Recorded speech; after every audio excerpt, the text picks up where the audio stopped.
Então nós recebemos um de acordo lá na nossa comissão e vamos em frente então, né? Nós vamos agora fazer uma vibração, uma prece que nos coloque a todos nesse momento singular, mas que com toda certeza é contornável. Nós vamos, certeza absoluta, aproveitar muito essa nossa reunião e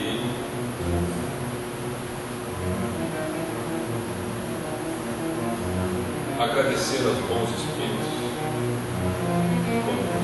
os trabalhos desta casa,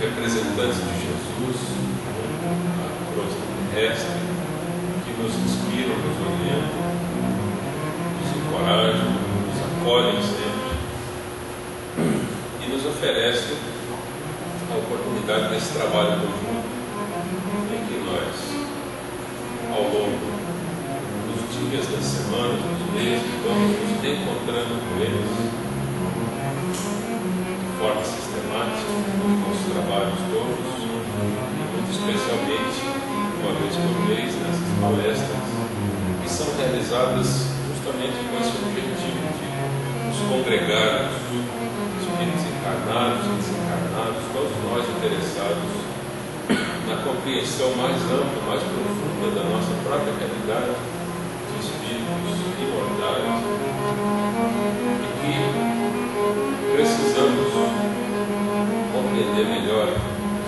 os desígnios do Pai que nos foram ensinados e nos têm sido ensinados sistematicamente pelo nosso Mestre Jesus, os seus mensageiros, através da sua obra, do legado que ele nos deixa e que ele nos mantém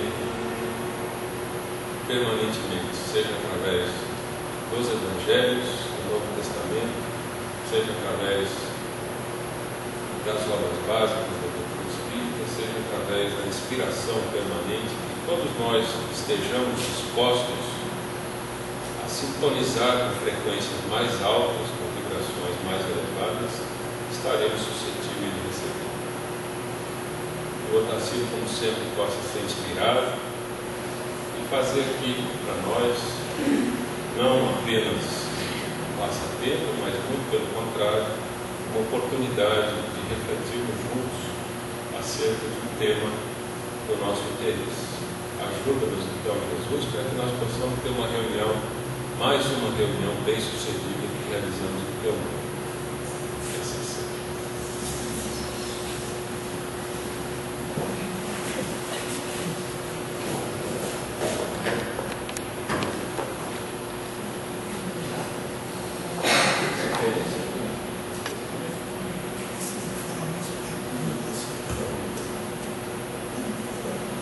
Queridos amigos, que a paz de Jesus possa estar conosco, que nós possamos aproveitar esses momentos que estamos aqui juntos para ouvir uma palestra. E ao invés disso, vocês vão participar comigo de uma conversa. E eu, então, queria que vocês ficassem à vontade. Se quiserem interromper, fazer alguma pergunta, façam. Fique à vontade. O tema da palestra que ia ser é Espiritismo e Reencarnação. Eu vou inverter a ordem. Vamos falar de reencarnação e Espiritismo. Então, para a gente falar sobre isso, vamos começar a conversar sobre nós mesmos. Então, eu queria que vocês me acompanhassem numa viagem mental. Vamos imaginar que nós estamos há 25 mil anos atrás, melhor, 50 mil anos atrás. 50 mil anos, eu não sei se vocês conseguem imaginar isso na cabeça de vocês, não é?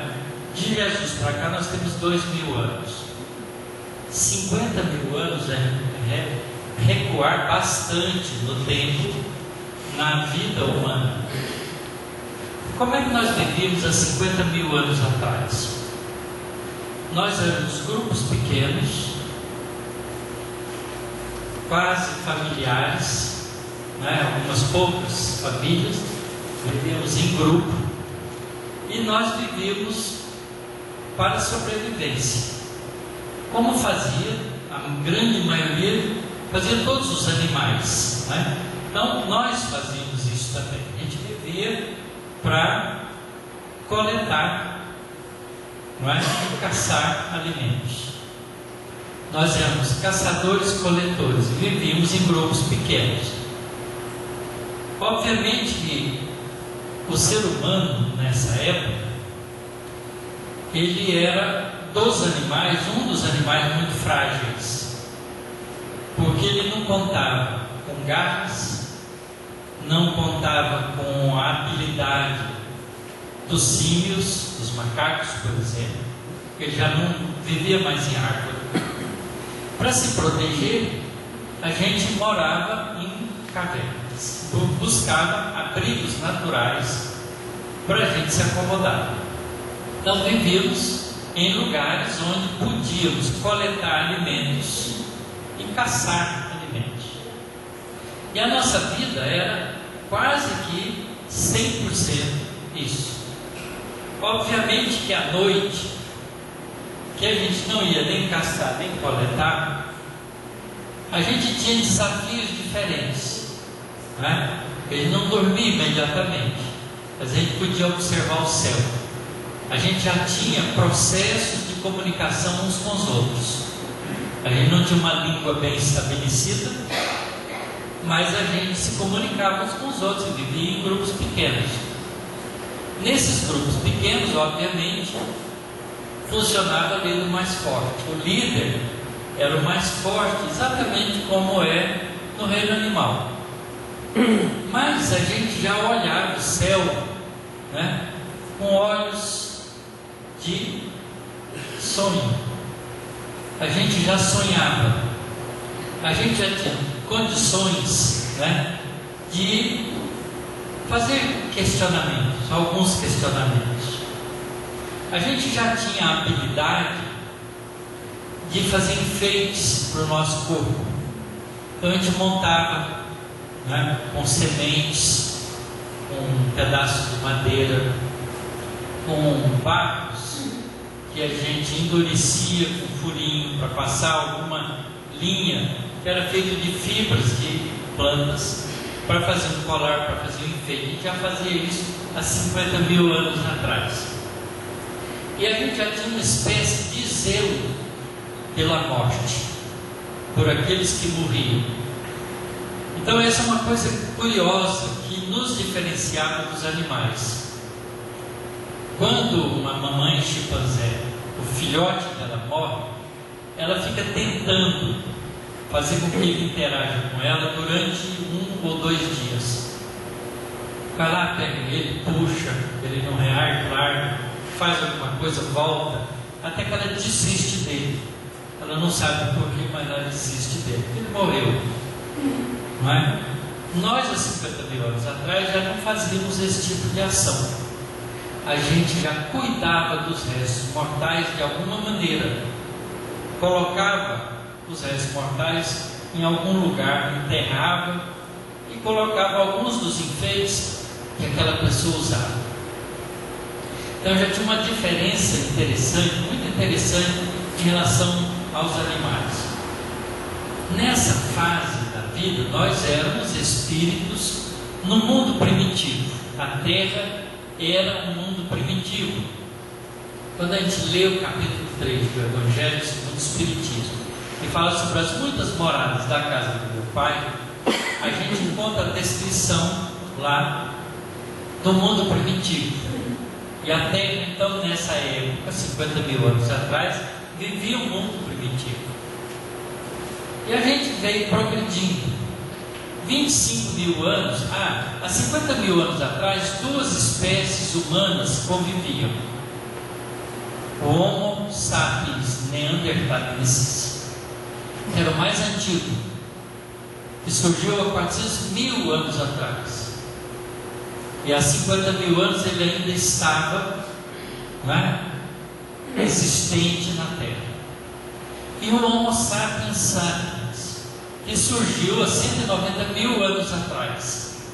Então eram duas famílias diferentes humanas. Os cientistas hoje acham que eles tiveram oportunidade de se cruzarem entre si, porque a gente encontra em nós hoje, né, genes dos neandertalenses e genes do Homo sapiens. A gente tem genes dos neandertais na nossa estrutura genética, nós hoje como homem moderno. Então essa história mostra para a gente que eles, apesar de serem duas famílias humanas diferentes, tinham características muito diferentes, a estrutura corporal um pouco diferente um do outro. O Homo sapiens era mais delicado, o Homo sapiens neandertalense era mais rude, mais feio, né, mais pesado, e tinha algumas limitações que o Homo sapiens já não tinha mais. Na história do Homo neandertalenses, a gente vê que ele foi muito constante nas habilidades que ele exerceu para sobreviver. Em outras palavras, não teve tanta criatividade, né, na ação com a natureza quanto o Homo sapiens. Então havia ali já umas diferenças interessantes. Até que 25 mil anos atrás já não tinha mais Homo sapiens neandertalenses. Eles tinham sido extintos. Só tinha agora Homo sapiens, que dominou toda a época, mas ela ainda vivia mais ou menos da mesma forma, mas ela tinha muitas habilidades. Já tinha desenvolvido a capacidade de pintar, de fazer tintas de plantas, né, de fazer os desenhos, que a gente chama de desenhos rupestres nas cavernas. Já tinha um zelo muito mais cuidadoso com os mortos. Já tinha práticas ritualísticas, né, em referência às coisas da natureza. Já tinha uma espécie de mito, um pouco de mito, de mitologia.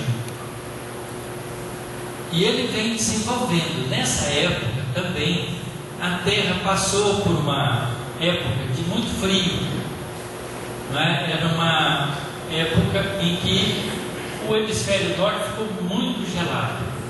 Então, por causa disso, eles tiveram que fazer migrações também para lugares mais aprazíveis. E começaram a migrar. Mas ainda viviam, né, em cavernas. Eles não eram capazes de mudar o hábito de ser caçador-coletor. Coletava alimentos através das plantas, né, buscava frutas, coisas que podiam ser ingeridas. Obviamente que o gosto, né, começou a ser exercitado aí, porque experimentava coisa que era agradável, ficava que era desagradável, largava. E algumas que faziam mal, né, deixava também. Isso também é uma experiência de vivência que nós fomos adquirindo. Até que cerca de 12 mil anos atrás, acontecem umas coisas diferentes.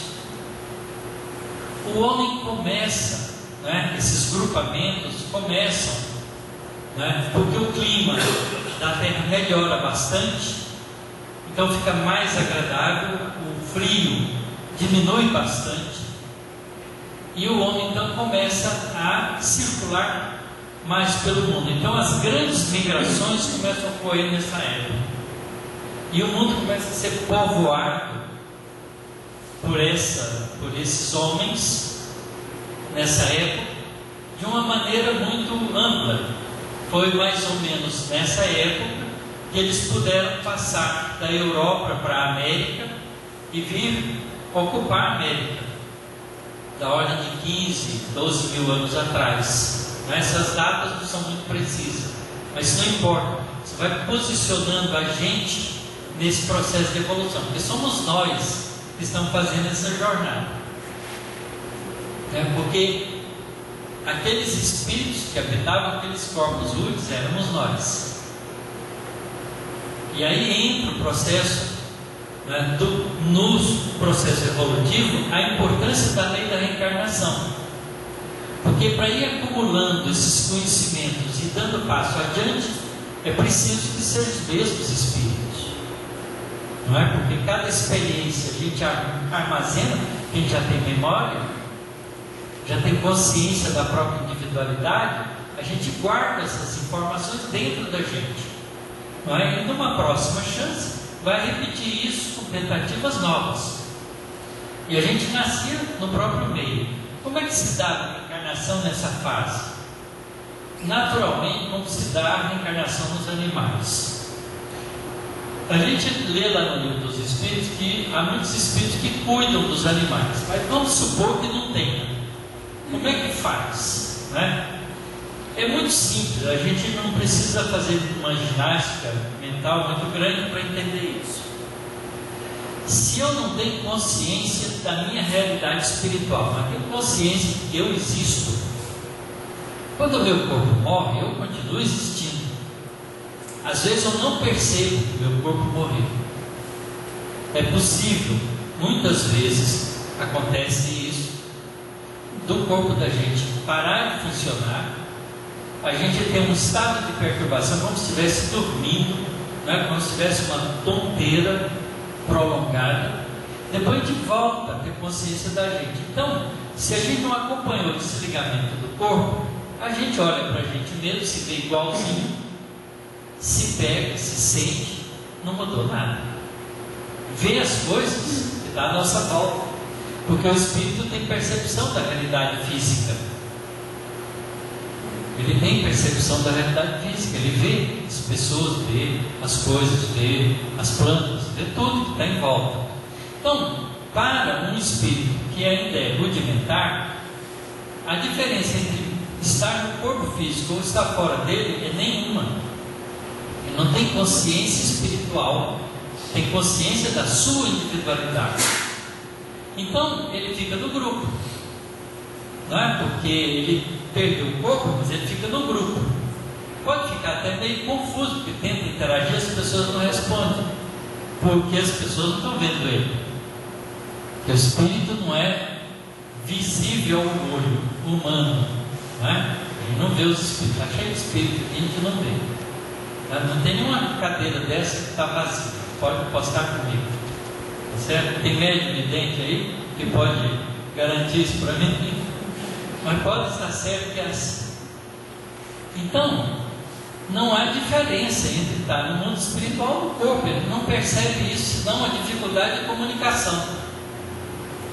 E aí, se alguma mulher, né, é fecundada, por um processo de proximidade e automatismo, o espírito se liga ali e nasce de novo no processo natural. Nos animais isso acontece com muita frequência, não é? Tem a ajuda dos espíritos que cuidam da natureza quando é estritamente necessário, mas isso se dá naturalmente. Quem tem, por exemplo, em casa cachorro, não é? Macho, fêmea, não é? E morre o cachorro da família, ele pode nascer ali de novo, porque tem a chance disso.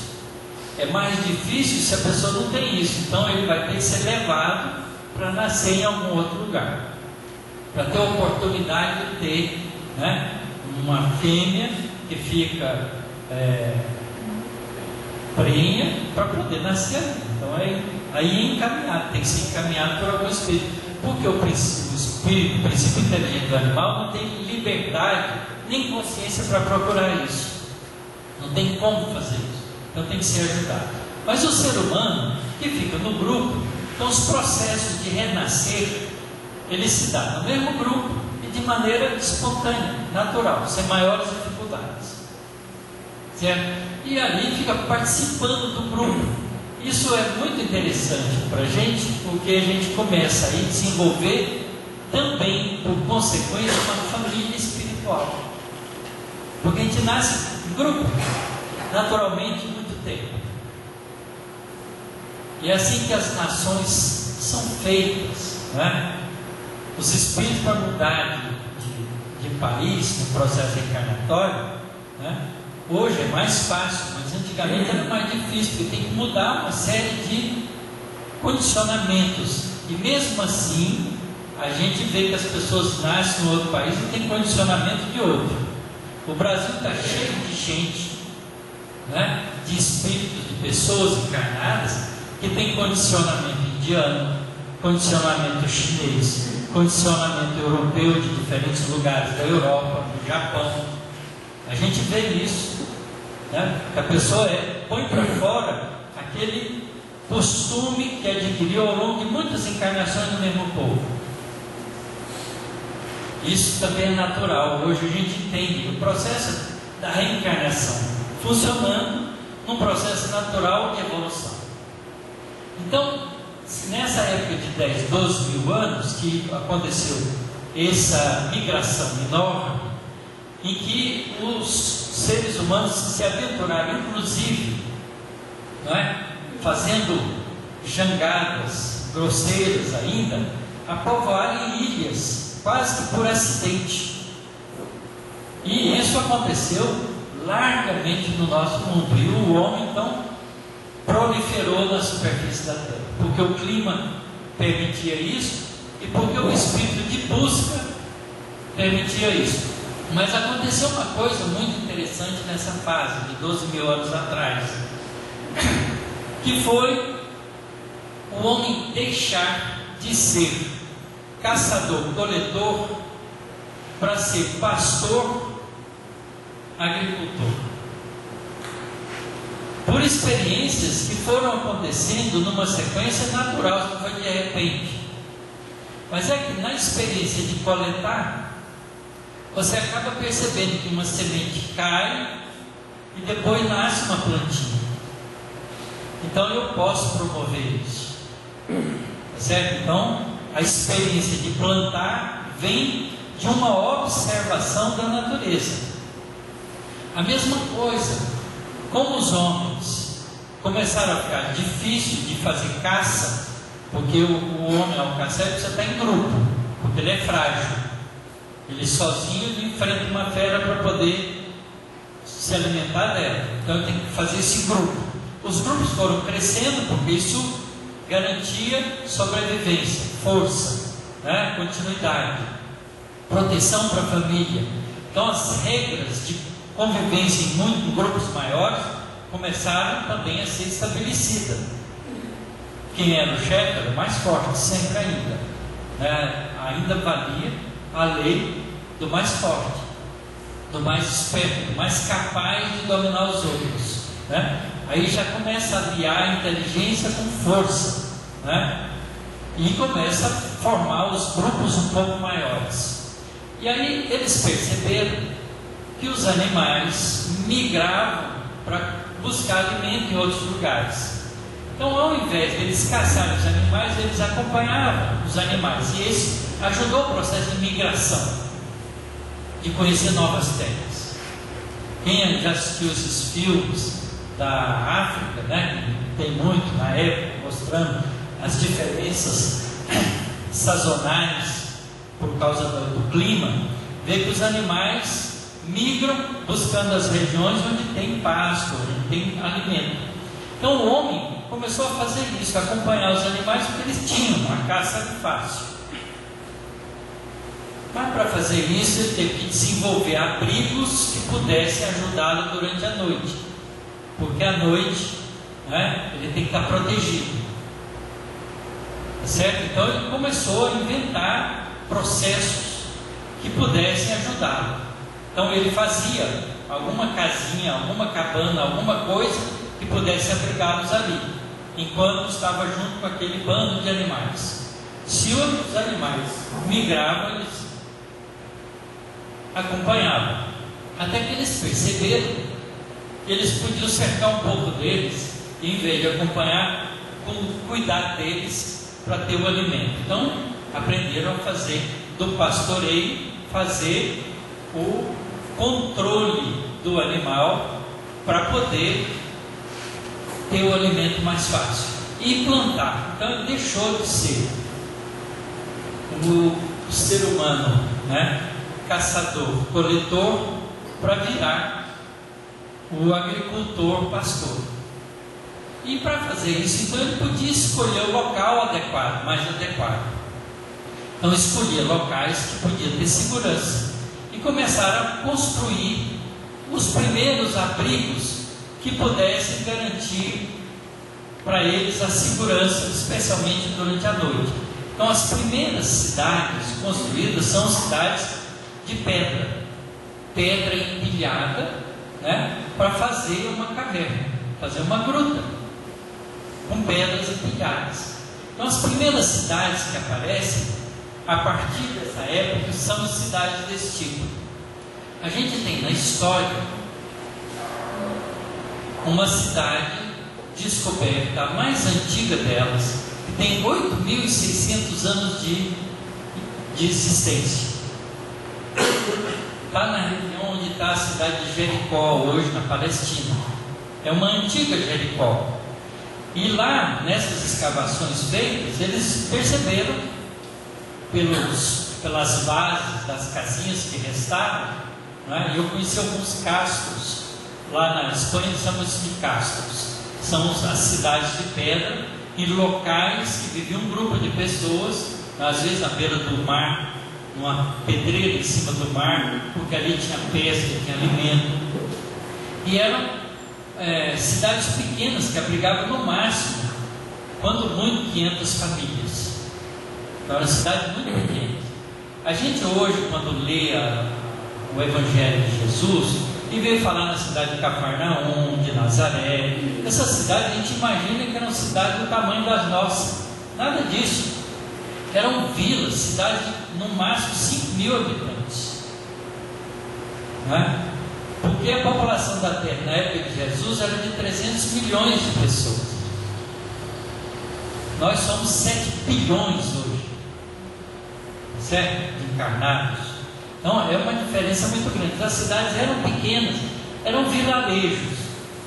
Então nessa época remota, né, que o homem começa a sair dessa fase de coleta, caça e vira agricultor e pastor, ele também já está habilitado a viver em grupos maiores, e por isso as regras sociais começam a surgir.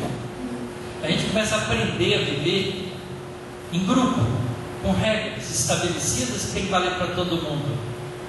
A gente faz os primeiros estados sem fronteira, né? Porque não era importante a fronteira, porque o mundo era de todo mundo. Não tinha, né, cartório, graças a Deus, naquela época. Hoje tem cartório, mas não tinha cartório. As pessoas chegavam, se era aceito pelo grupo, montava ali, uns ajudavam os outros, faziam a sua casinha de pedra e vivia junto, dividindo tarefas, colaborando, como vivem os nossos índios.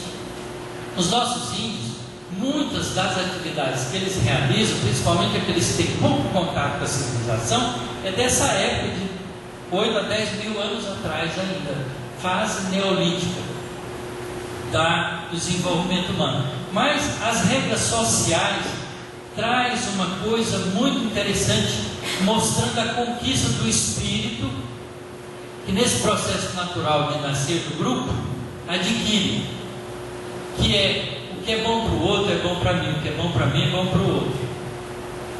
Uma regra de responsabilidade, de coparticipação, de se dói nele, dói em mim, se dói em mim, dói nele.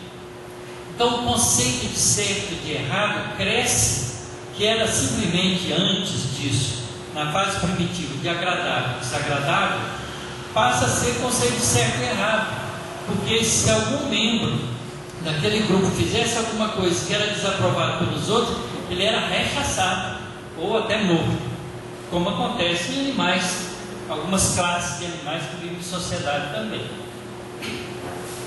Mas aí surge esse conceito de certo e de errado. Quando surge o conceito de certo e de errado, surge o conceito de responsabilidade. Surgindo o conceito de responsabilidade, deixa de ser primitivo para ser de provas e expiações, expiações e provas. Então nosso mundo muda de categoria espiritual, do mundo primitivo, para mundo de provas e expiações nessa fase, cerca de 10, 12 mil anos atrás para cá. A gente não tem a data precisa para isso, mas não tem data precisa mesmo. Nós hoje estamos numa fase de mudança do mundo de provas e expiações para regeneração. Quando é que isso vai acontecer? Não é no dia 22 de não sei o quê, não é? Não é assim. É um processo contínuo de como se está fazendo a mudança de escuro para claro. Tem a fase da penumbra, tá certo? Então a gente está nessa fase. O nosso mundo está mudando para o mundo de regeneração do mesmo jeito que mudou de mundo primitivo para mundo de provas e expiações, gastando alguns poucos mil anos para fazer essa transição, porque os espíritos vão amadurecendo nesse processo de nascer, morrer, nascer no mesmo grupo, crescer, misturar com outros grupos por causa de disputas de interesse, não é? E vai misturando, vai crescendo, vai fazendo um processo de miscigenação. No processo de migração para conquistar outros lugares, espalha, mistura com outros povos de outros lugares, não é? Porque a vida não nasceu, não surgiu na Terra num único ponto, surgiu em vários pontos do nosso planeta. Então esse processo todo se deu graças à lei da reencarnação. A lei da reencarnação é a lei fundamental que permite a gente ir acumulando na gente mesmo essa conquista longa. Então, se a gente pudesse pegar qualquer uma pessoa e fizesse com ela um processo de hipnose, fizesse regressão de memória e pudesse voltando, a gente vai levar a pessoa até essa fase, porque todos nós vivemos isso. Essa história está inscrita na nossa realidade espiritual, porque nós a vivenciamos, nós fomos participantes dela. E é só por isso que a gente consegue explicar o mecanismo da evolução. Por que as crianças hoje que têm nascido são mais espertas do que as crianças que nasceram no nosso tempo, né? De nós mesmos quando crianças? Porque os espíritos estão amadurecendo, eles estão acumulando experiências, e essas experiências, à medida que o espírito vai progredindo, vai ficando cada vez mais caindo numa chamada consciência espiritual. E essa consciência espiritual é uma fase de aquisição muito importante. Quem lida em reunião mediúnica sabe que muitas vezes acontece de um espírito se comunicar na reunião e não saber que é espírito. Ele pensa que está vivendo aqui na Terra do mesmo jeito que estava antes de ter morrido o corpo dele. Ele não percebe que não tem mais um corpo físico, reclama da família, reclama por que me tiraram do hospital, por que eu estou fazendo aqui, às vezes morre no hospital, e chega numa confusão danada, até a gente conseguir convencer ele que ele agora é um ser espiritual, que não tem mais um corpo carnoso, é um parto. Difícil, muitas vezes é difícil, tem que ter paciência de diálogo com o espírito para ele se convencer disso, certo? Mas a maioria dos espíritos que vivemos aqui já temos alguma consciência da realidade espiritual. Então, quando a gente vai para o mundo espiritual, a gente tem um susto inicial, um estado de perturbação durante alguns meses, às vezes alguns anos, mas depois cai na real de ser espírito. Muitos espíritos que estão prejudicando, criando problemas para os outros, processos obsessivos, dizem isso: não, eu sempre sou espírito, eu não tenho mais corpo. E está fazendo uma coisa ali de cobrança, de infernizar a vida do outro, que o outro prejudicou na vida passada. Ele não esquece aquilo, apesar de saber que não está mais no corpo físico. Ele arrigou, não perdeu nada, porque mesmo que não tivesse acontecido nada, ao deixar o corpo físico, ele ia perder tudo que ficou. Não percebe isso, que a pessoa fica cristalizada na ideia, alimentando o sentimento naquela ideia. Então isso é muito comum. acontecer entre nós que vivemos nesse planeta ainda. Mas os espíritos que têm alguma consciência da realidade espiritual, quando chega do lado de lá, já sabe que é um espírito, continua o seu processo de evolução independente da vida física e acumula no mundo espiritual mais informações. O que aprende de lá e aprende de cá. Então a gente, quando renasce, a gente traz novas coisas que a gente aprendeu no mundo espiritual.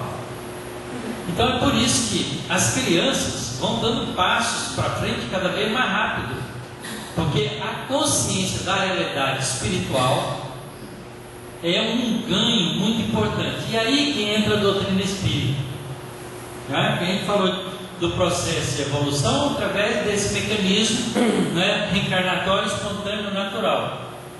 Mas chega um momento que a gente adquire a consciência. Então agora a gente pode pensar, bom, se eu vou ter que voltar, eu quero voltar em determinadas condições. Já começa exigências naturais do querer da pessoa. Isso é justo e é válido. E os espíritos bondosos que nos ajudam nisso respeitam isso, mas nos aconselham. Eles não nos impõem coisas, aconselham coisas, né? Sugerindo para a gente poder voltar à vida terrena e não ir com muita sede ao pote, né? De perder a chance. Então vai com calma para você poder aproveitar bem a sua encarnação.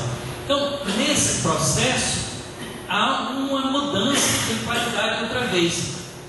Quer dizer, do mundo primitivo para o mundo de provas e expiações, há uma mudança de qualidade e a consciência do certo e do errado. O agradável e o desagradável ganham um status de certo e errado. Então, mas a consciência da individualidade já existia. O indivíduo sabia que ele era ele, o resto era o resto. Muita gente ainda pensa assim, eu sou eu, o resto que se dane, né? Tem até umas pessoas que usam da linguagem nesses termos mesmo, né? Ele sabe que ele é diferente dos outros. Então essa aquisição a gente fez lá no mundo primitivo, quando a gente saiu do reino animal para o reino humano. Aí quando a gente sai do mundo primitivo para o mundo de provas e expiações, a gente ganha uma qualidade nova, amadurece uma qualidade nova através da experiência, que é o conceito de certo e errado. Por isso a responsabilidade do que faz. Por isso expiações e prova faz parte do processo, porque ganha consciência de que eu sou responsável pelo que eu faço. Aí quando chega mais na frente, né, que a pessoa começa a perceber que ele é mais do que um ser humano, ele é um ser espiritual, ele ganha outra qualidade, que é a qualidade de saber que ele é um espírito imortal. Então aí, quando a gente está maduro para isso, é preciso conhecer como é que é o mundo espiritual. Por isso, nesse processo evolucionário, Jesus há 2000 anos atrás nos adianta as leis espirituais que nos governam com o seu evangelho. Mas a gente não tem maturidade ainda para perceber. Alguns sim, outros não, porque a humanidade, a gente não caminha junto, né? Tem uma frente de onda que vai na frente e vem um bando de gente atrás. É natural isso. Uns andam mais depressa do que outros, como tem muita gente ainda quase que vivendo no mundo primitivo, muito grosseiro ainda, não está mais no mundo primitivo, mas é muito atrasado, né? Comparativamente com o mundo de provas e expiações, está lá no começo do mundo de provas e expiações. Então é uma distribuição de evolução, onde a média é que é importante para contar, né? Para medir esse tipo de transição. O número de pessoas que vai entendendo que tem realidade espiritual vai modificando e acelerando o processo de mudança da sociedade. Então nós estamos agora nessa fase, né? Então veio o Evangelho de Jesus. Jesus percebe, claro, ele dirige o nosso planeta, né, desde a sua formação, percebe que aquele é o momento adequado para vir trazer essas informações. Nasce ele mesmo, né, porque ele mandava de vez em quando, né, profetas, mensageiros em todos os povos para ir adiantando verdades espirituais que iam sendo vestidas por rituais de interesse de dominação, porque a gente é atrasado nisso. Então isso aconteceu no confucionismo, no taoísmo, no budismo, né?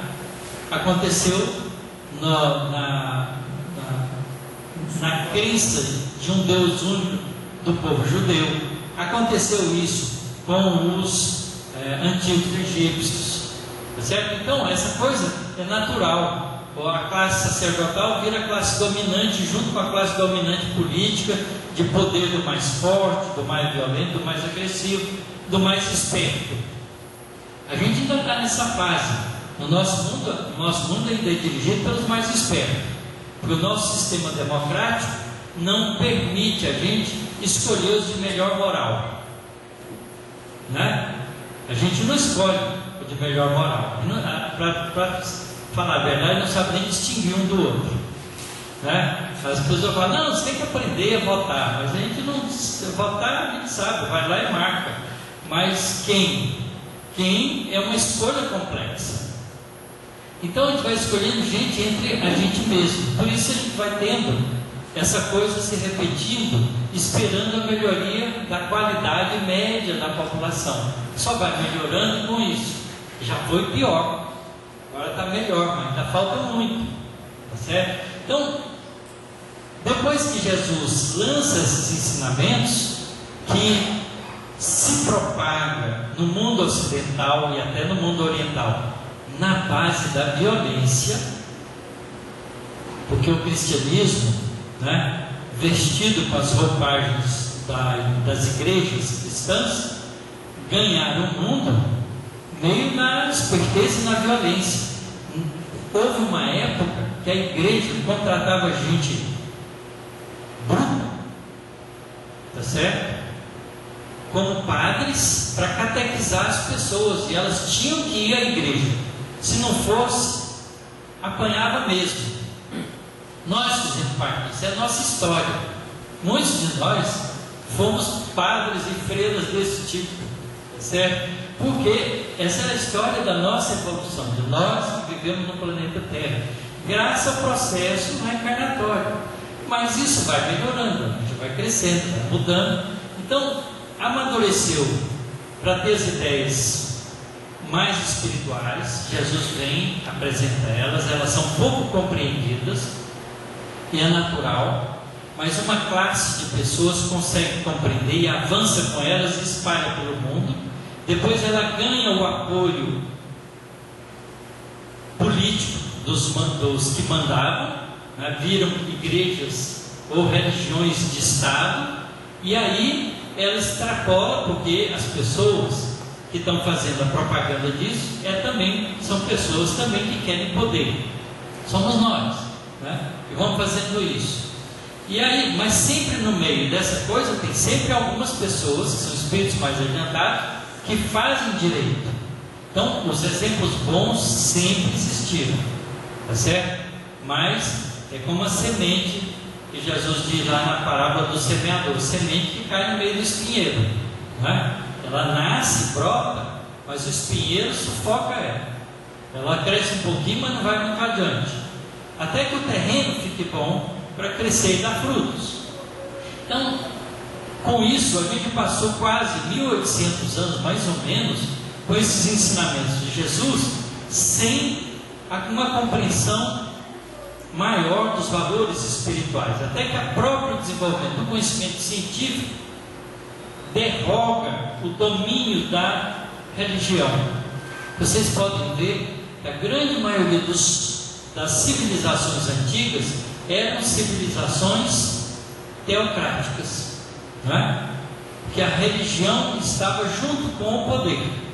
É lá no Antigo Egito, é nas civilizações da Mesopotâmia, entre os assírios, os babilônios, não é? Então isso é normal, né? Isso é um processo de crescimento que faz parte da nossa história, até que chega um momento, que foi o século XVIII, XIX, que há uma ruptura disso, né? Que a ciência começa a se desenvolver independente da religião e começa a opor os conceitos religiosos, que eram imposições.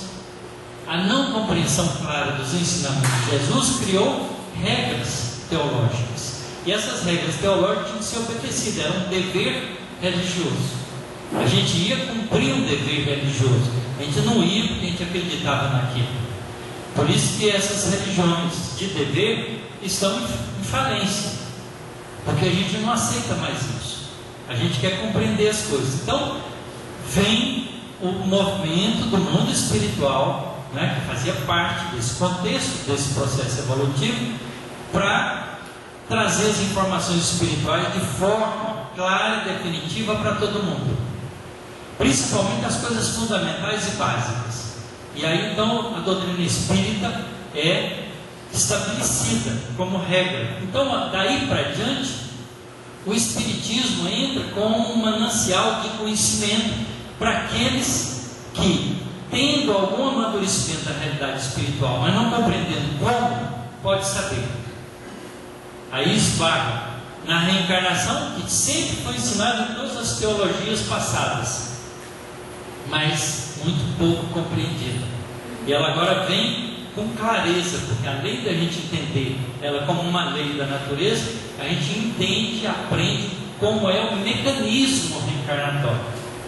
É um fenômeno que nos interessa de perto, porque nós passamos por ele muitas e muitas vezes, milhares de vezes, e a gente não percebeu, né? Só veio conscientizar isso melhor há pouco tempo. Então agora, todos nós, quando desencarnar, nós não vamos ter problema para nascer de novo, vai saber que vai nascer de novo, porque a gente já sabe isso aqui. Essa consciência do corpo representa um adiantamento espiritual enorme na facilitação do processo de progresso. Por isso é que ela precisa ser, quanto mais rápida e mais bem compreendida, melhor, porque acelera o processo de mudança na nossa civilização. Porque a gente começa a parar de fazer para o corpo, começa a fazer para aquilo que é permanente, que é a realidade espiritual. A gente passa a utilizar os bens da vida terrena para construir bens espirituais, diferentemente do que a gente usava das prerrogativas espirituais para construir bens terrenos. Tem muitas igrejas ainda dessas novas que têm surgido, muitas igrejas novas, que elas oferecem, né, para os seus adeptos o céu na terra. É aqui mesmo, você vai ter progresso, você vai ter casa, vai ter carro, vai ter um bom emprego, vai ter tranquilidade, ladrão não vai te roubar, você vai ter proteção espiritual, tudo mais. As pessoas acreditam nisso, né? E compram esse tipo de coisa, de alguma maneira, né? Com a sua participação, às vezes até com recurso financeiro também, porque isso é natural ainda ocorrer, enquanto a pessoa não tiver essa compreensão que ela é a única responsável pelas conquistas espirituais que ela deve fazer, porque ela foi a responsável pela conquista que ela tem trazida desde aquele mundo de 50, 100, 200 mil anos atrás até agora, com a experienciação repetida através do processo encarnatório. Então, o que nós temos, nós devemos a nós mesmos, e o que não temos porque ainda não construímos. Então essa realidade é uma realidade chocante, é muito chocante para nós, porque ela nos tira daquela posição cômoda de negociar com a divindade, que é o que a gente fazia sempre antes. O que os índios fazem? O que os povos antigos faziam?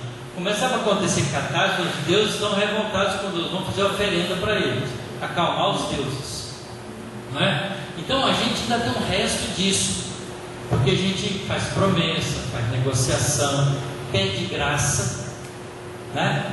Muita gente vai pedir uma graça, como se Deus se engraçasse só para ela, não é? Que não é assim que funciona, não é? Se tem leis espirituais inteligentes, e Deus é inteligência suprema, não pode ter particularismos, mas tem que ter oportunidades iguais para todos, e é isso que acontece. Então essa compreensão faz uma grande mudança na conceituação nossa.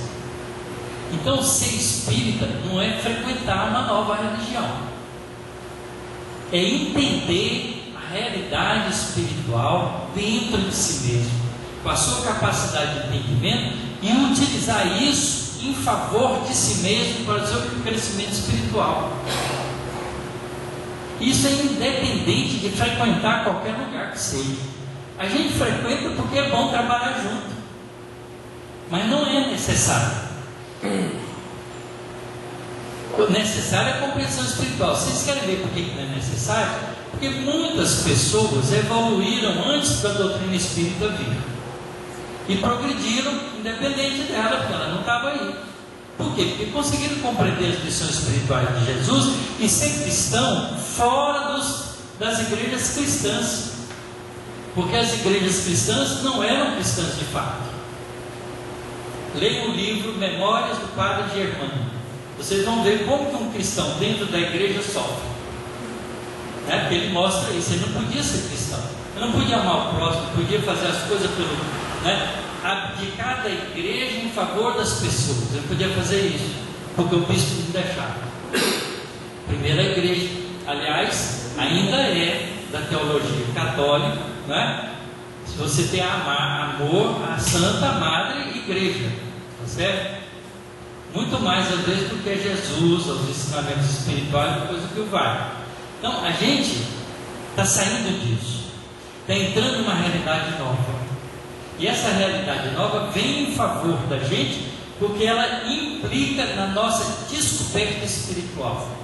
Então o que caracteriza o mundo, a transição do mundo de provas e expiações para o mundo de regeneração, é a descoberta da realidade espiritual.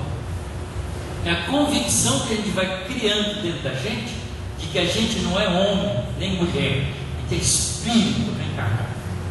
Não importa se o corpo é masculino ou feminino, porque ele é transitório. Por isso a gente também quebra todos os preconceitos, porque são experiências temporárias de crescimento espiritual, e a gente não tem mais direito de ter preconceito de espécie nenhuma. Então nos iguala, que é uma coisa fantástica também. Então a mudança de conceituação com a compreensão da realidade espiritual faz toda a diferença para essa mudança para um mundo melhor. Então, e aí a doutrina, o espiritismo entra. Então a reencarnação nos trouxe, através das experienciações, até aqui. A compreensão da realidade espiritual faz agora a gente, cada um de nós, ser o próprio promotor da evolução espiritual. A gente não precisa mais da lei de causa e efeito no sentido de sofrer as consequências das nossas ações para poder aprender. A gente já passou, a gente já conhece essa fase. A gente precisa agora, compreendendo que a gente é um ser espiritual, o que eu posso fazer utilizando as leis que a natureza me oferece, são as leis divinas, para progredir mais rápido, para ser mais feliz, mais cedo. Então eu começo a construir valores espirituais por decisão pessoal. Não é porque a igreja manda, porque a religião manda, porque fulano manda, ou porque a família manda. Não é por nada disso, é porque eu quero, que cada um quer isso. E essa é a grande diferença,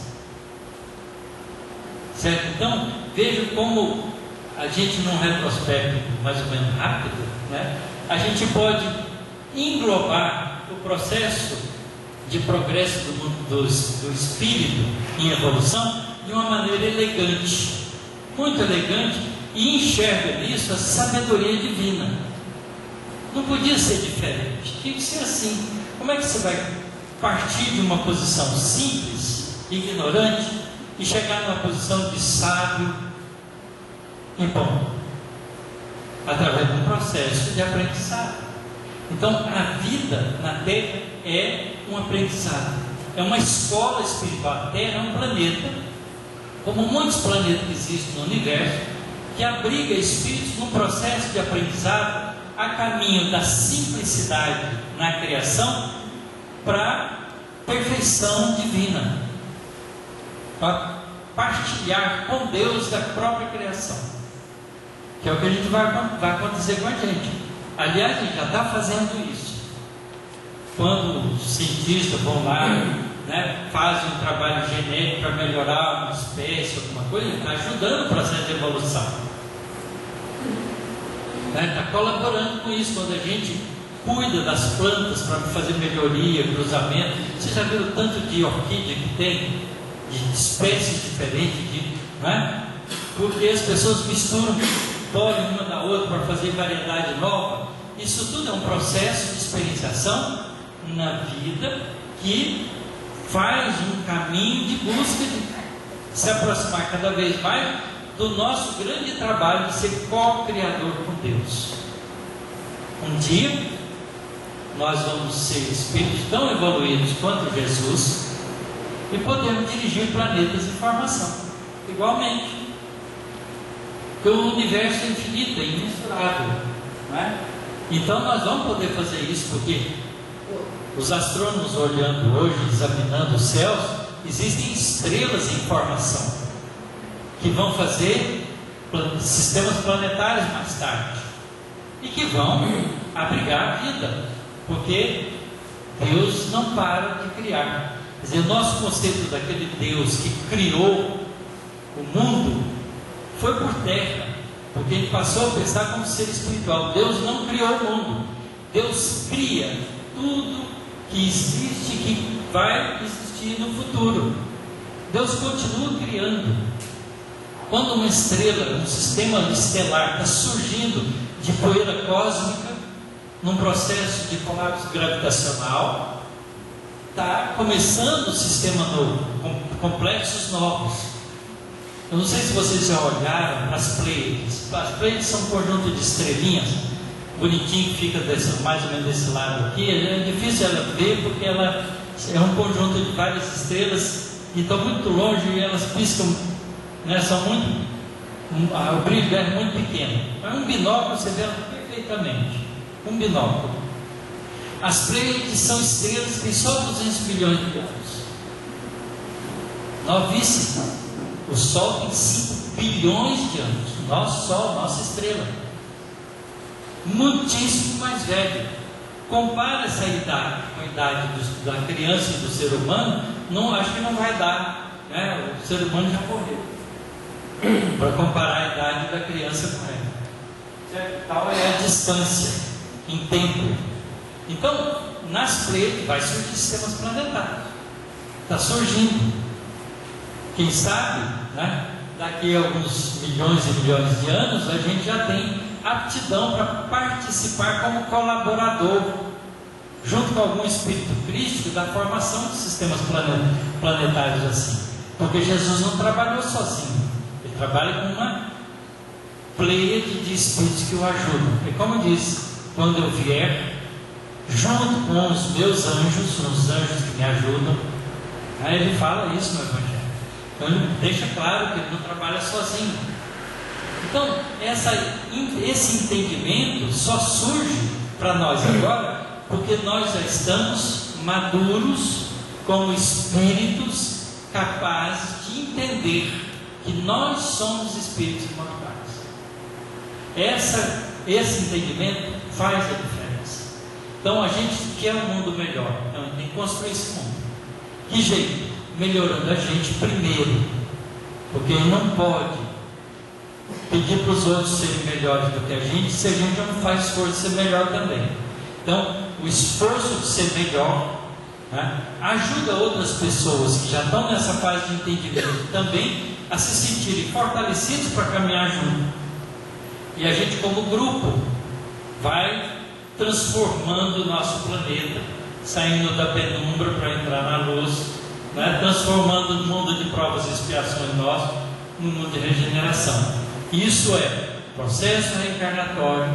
E agora, com a doutrina espírita, a consciência é clara de que nós somos espíritos imortais.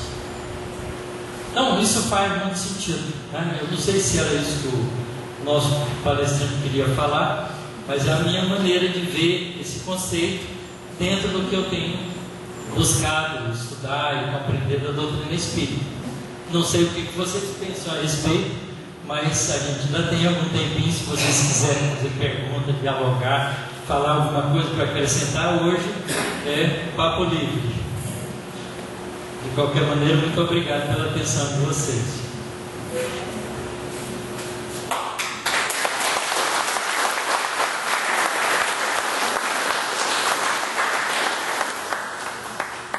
Ninguém quer falar nada? Então, eu queria fazer uma pergunta. No começo, a gente sabe que tinha a população da Terra era muito pequena. Da onde veio os outros espíritos? Que aí veio aumentando essa população, veio de outros mundos.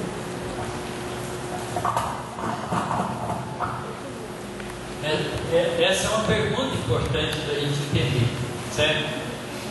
Primeiro, o planeta não é moradia de homens, é moradia de espíritos. Isso é uma mudança de concepção já. Se é uma mudança, se é uma moradia de espíritos, pode existir muito mais espíritos do que encarnados. Na fase atual, segundo informação de Emmanuel, no livro Roteiro, se não me falha a memória, a lição de número 9 de Roteiro, ele diz lá que a Terra abriga um pouco mais de 20 bilhões de espíritos, dos quais, na época que ele escreveu, tinha 2 bilhões encarnados. Então, ó, mais de 20 bilhões, não, foi 22 bilhões, 23 bilhões de espíritos, não é? E 2 bilhões na época que ele escreveu o livro, que foi no começo do século passado, lá em 1989, parece, por aí. Então, a gente vê que o número de desencarnado era muito maior que o encarnado. Como a nossa vida, antes, lá na fase primitiva, a vida média da gente era 25, 30 anos. A gente não passava de 25, 30, ninguém ficava velho. Porque morria de alguma coisa, não tinha muita proteção, né? Eu morria por um bicho, a gente deve ter morrido de onça, de tigre, de leão muitas vezes, né? E de comido muitas vezes também.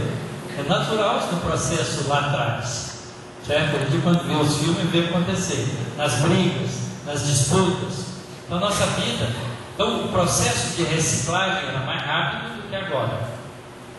Porque não faz sentido um espírito que ainda é bruto morrer e ficar no mundo espiritual muito tempo. Tem que reencarnar logo para aproveitar, como os animais, para poder adquirir mais experiência. Então o processo de reciclagem é mais rápido. À medida que a gente vai progredindo, a gente vai podendo, com consciência, podendo passar mais tempo no mundo espiritual. Tá certo? Porque a gente tem o que fazer no mundo espiritual. A gente pode continuar aprendendo, porque tem consciência disso no mundo espiritual. Vê o exemplo do André Luiz, vê o exemplo do Camilo Castelo Branco no livro Memórias de um Suicida. Ele passa quase 70, 80 anos antes de reencarnar. E ele precisava reencarnar porque era um suicida. Era necessidade de recomposição da consciência dele. Mas ele vai adiando e aprendendo coisas do mundo espiritual. Isso ajuda, porque como ele já tem consciência clara disso, quando ele nasce de novo, ele tem mais bagagem espiritual para suportar as dificuldades e não se matar de novo, né? Não reincidir no erro. A outra coisa é que também há migrações entre sistemas habitados. Nesse período de 10 mil anos atrás, quando a gente passou de mundo primitivo para mundo de provas e expiações, lá no sistema de Capela, que é uma estrela da constelação do Cocheiro, que está a 41 anos-luz de nós, pertinho, vizinho. Do ponto de vista astronômico, é vizinho, é logo ali. É como se fosse bater, tá certo? Bem perto. Um planeta semelhante ao nosso estava passando um monte de provas e expiações para regeneração. Os espíritos que estavam atrapalhando esse processo, como tem aqui hoje, atrapalhando esse processo, foram trazidos, desencarnaram lá e foram trazidos para cá aos milhões. O Emmanuel diz isso no livro Caminho da Luz, informando para a gente isso. Então, há migrações de espíritos também. Então, a população de um planeta não é fixa, espiritual, não é fixa. Então, não está nascendo espírito novo para ser trazido aqui. São espíritos já vivenciados, compatíveis com o estágio evolutivo do nosso planeta. Então, obviamente que a criação divina é solidária, né, umas com as outras. Do mesmo jeito que a gente também, muitos espíritos já saíram daqui e foram para outros lugares. Vou dar um exemplo. Quem já leu Renúncia, que vai ter essa peça agora?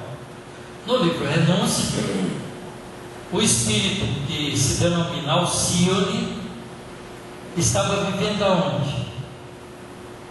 Num planeta que gira em torno da estrela Sirius, que é vizinha, logo ali, 9 anos-luz, pertíssimo, tá certo? É vizinho, é das estrelas mais próximas de nós. E ela já tinha progredido o suficiente na Terra para ir embora daqui. Então ela foi para esse planeta. Mas como ela deixou muita gente para trás, pessoas no coração dela, que ela queria ajudar, ela resolve nesse período voltar e nascer na Terra, vir como trabalho missionário, para ajudar esses espíritos a adiantarem um pouco mais rápido. E aí, quem quiser saber como é que a história se dá, leia o livro Renúncia, vai assistir a peça, que vale a pena. Então, a migração e a solidariedade entre os mundos, certo? E o número de espíritos que habitam o planeta não é fixo, ele é flutuante. Pode trazer muitos espíritos de outro lugar, como pode sair muitos espíritos de algum lugar. E vai sair agora, a Terra vai passar por esse, está passando já por esse processo. Muitos espíritos que não querem, estão atrapalhando o processo de progresso da Terra, já estão selecionados, estão sendo selecionados no mundo espiritual para serem levados para um mundo semelhante à Terra há 10, 12 mil anos atrás.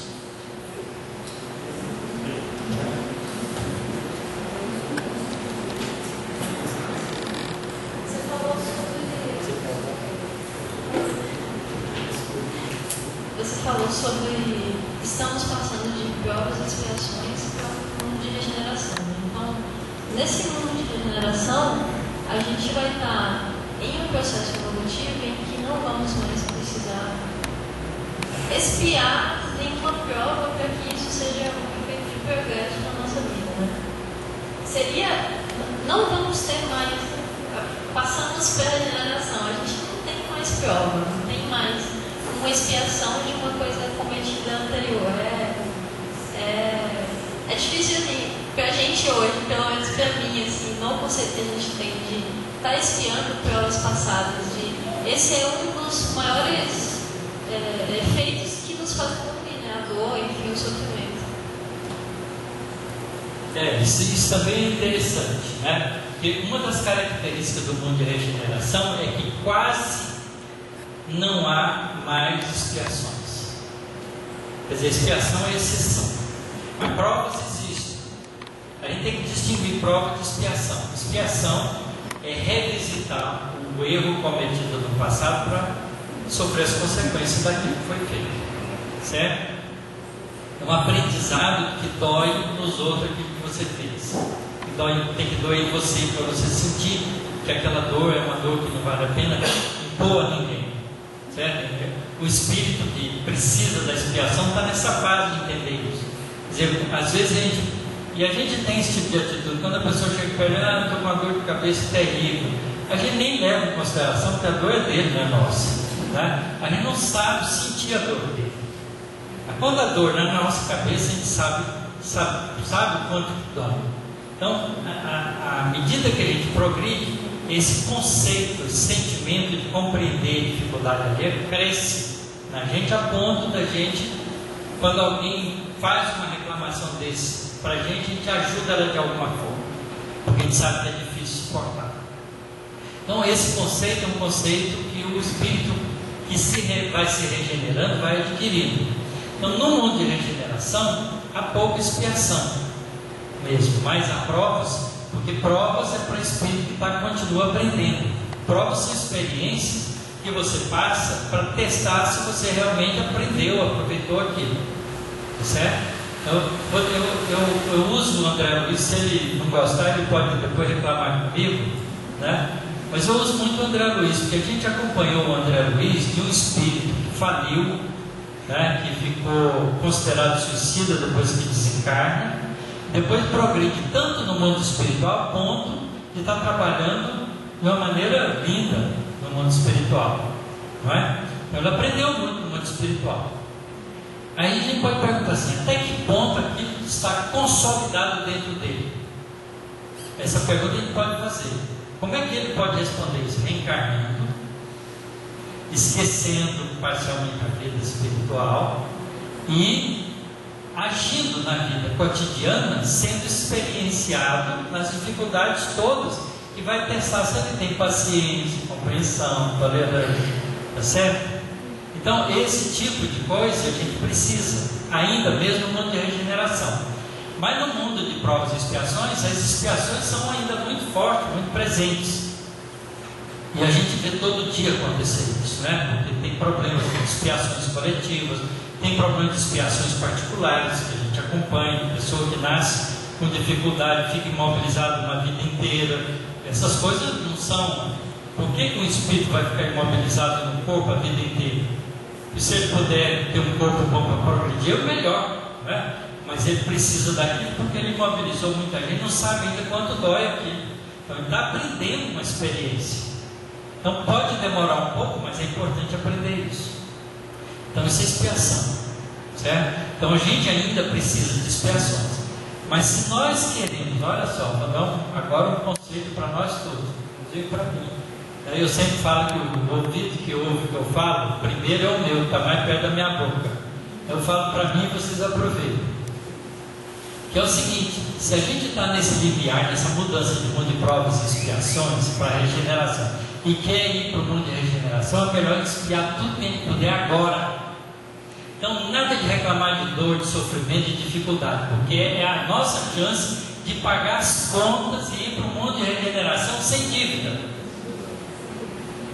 Precisa de coragem para fazer isso, mas é a hora, certo?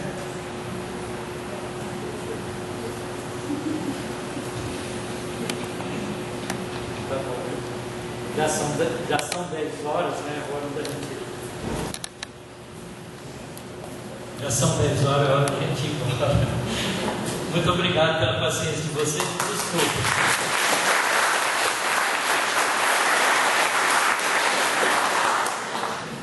O Adriano já tinha me dado a senha, que eu comecei, eu tinha que terminar, mas eu estava ali bebendo essa palestra. O Tassilo, a gente podia convidar ele assim de chofre mais vezes, né?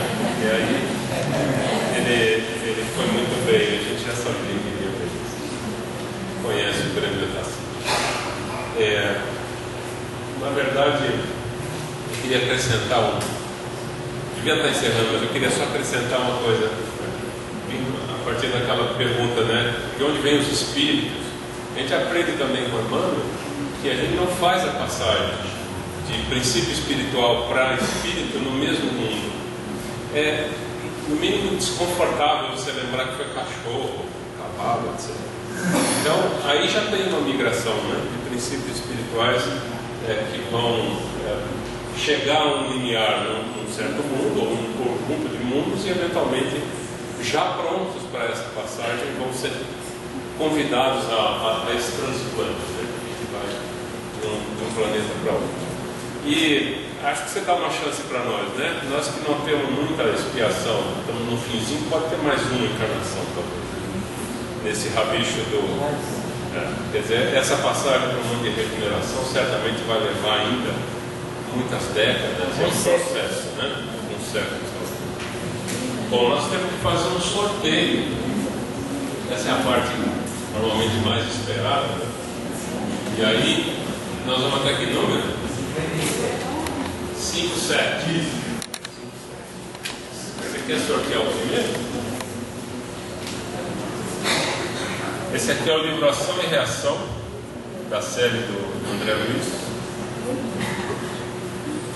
27.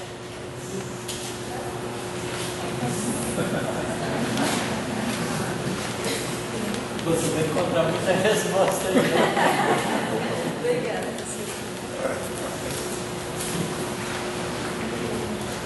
Acho que eu consigo falar alto sem me consegue. Consigo, né? Chico, fala um número aí, por favor. Qualquer número? Até 57 menos. 45. 45, A Caminho da Luz. Outro livro que foi citado aqui hoje.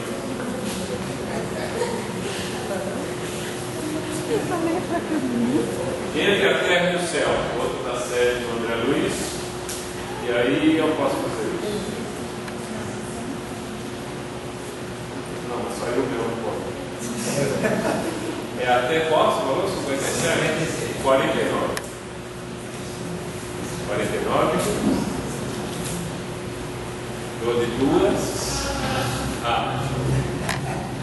Entre a terra e o céu. Tem mais hoje, um número bem pequenininho. 3. Missionários da luz.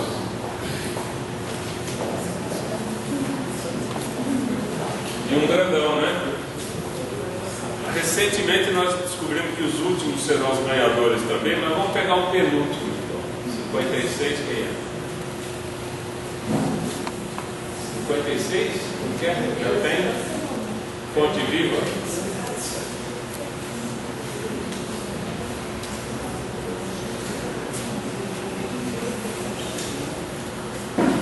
Então nós podemos encerrar agradecendo a todos e muito especialmente ao Otacílio que preencheu a nossa noite.